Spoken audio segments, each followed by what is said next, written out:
Si vous débutez en MAO, on va voir un petit peu comment faire si vous venez d'acheter une carte son pour l'installer et la faire marcher sur votre Mac ou votre PC, mais en tout cas plutôt sur Mac puisque le blog parle quand même principalement de ça. Donc si par exemple je vais prendre trois marques différentes pour vraiment que vous preniez des réflexes tout bêtes, parce que je vois pas mal de débutants qui savent pas faire ça. Alors c'est quand même la base de la base. Une fois que vous avez acheté votre carte son, souvent il faut aller sur le site du fabricant de votre carte et dans la section Download ou Support. Si vous n'avez pas Download, vous avez Support et ensuite dans Support vous avez Download. Donc je clique sur la section téléchargement, vous allez sélectionner votre produit, enfin je sais pas, n'importe laquelle, on va prendre une Scarlett, voilà, celle-ci, ok. Vous avez les softwares qui sont là, d'accord, pour Mac et pour Windows. Donc si c'est pour Mac, eh bien je vais cliquer tout simplement ici.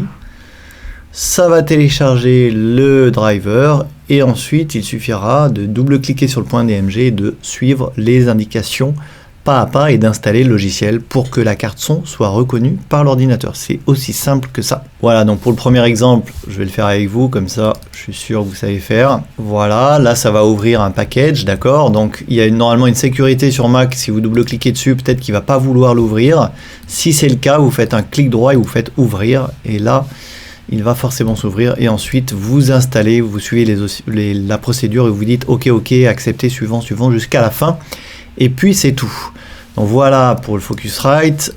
Pour Apogee, vous voyez on n'a pas de section download, donc il va falloir probablement aller dans support, d'accord. Donc on va cliquer sur support. Qu'est-ce qu'on voit? Eh bien on voit tous les modèles de cartes son, donc on va prendre par exemple celle-ci, imaginons que vous avez la Duet pour iPad et pour Mac.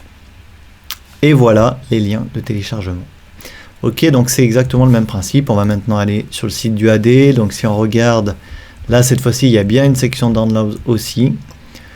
Donc là, pareil, on nous demande de sélectionner notre produit, d'accord. Donc par exemple Apollo Twin, et je peux directement télécharger le logiciel pour Mac. Voilà, c'est aussi simple que ça.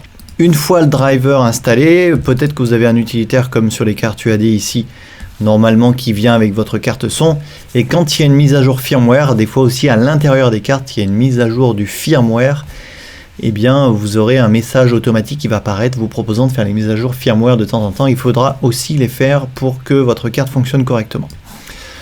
Voilà pour les petites astuces. Vous branchez votre carte, ensuite vous démarrez votre logiciel et ensuite vous irez dans les préférences de votre logiciel et vous irez sélectionner la carte que vous aurez installée normalement. Une fois qu'elle est allumée et qu'elle est connectée au Mac, eh bien elle sera reconnue par le système. Normalement elle va apparaître forcément ici. Si elle apparaît là, eh bien elle apparaîtra forcément dans les préférences de votre logiciel de MAO pour que vous puissiez l'utiliser. Voilà donc comment paramétrer votre carte son si vous venez de l'acheter et que vous débutez en MAO. Comme d'habitude, si vous avez des questions sur le sujet, c'est sous la vidéo, sur le blog, dans les commentaires. À gauche, vous pouvez vous abonner en cliquant sur les liens qui apparaissent sur la vidéo. Et moi je vous dis à demain pour la prochaine.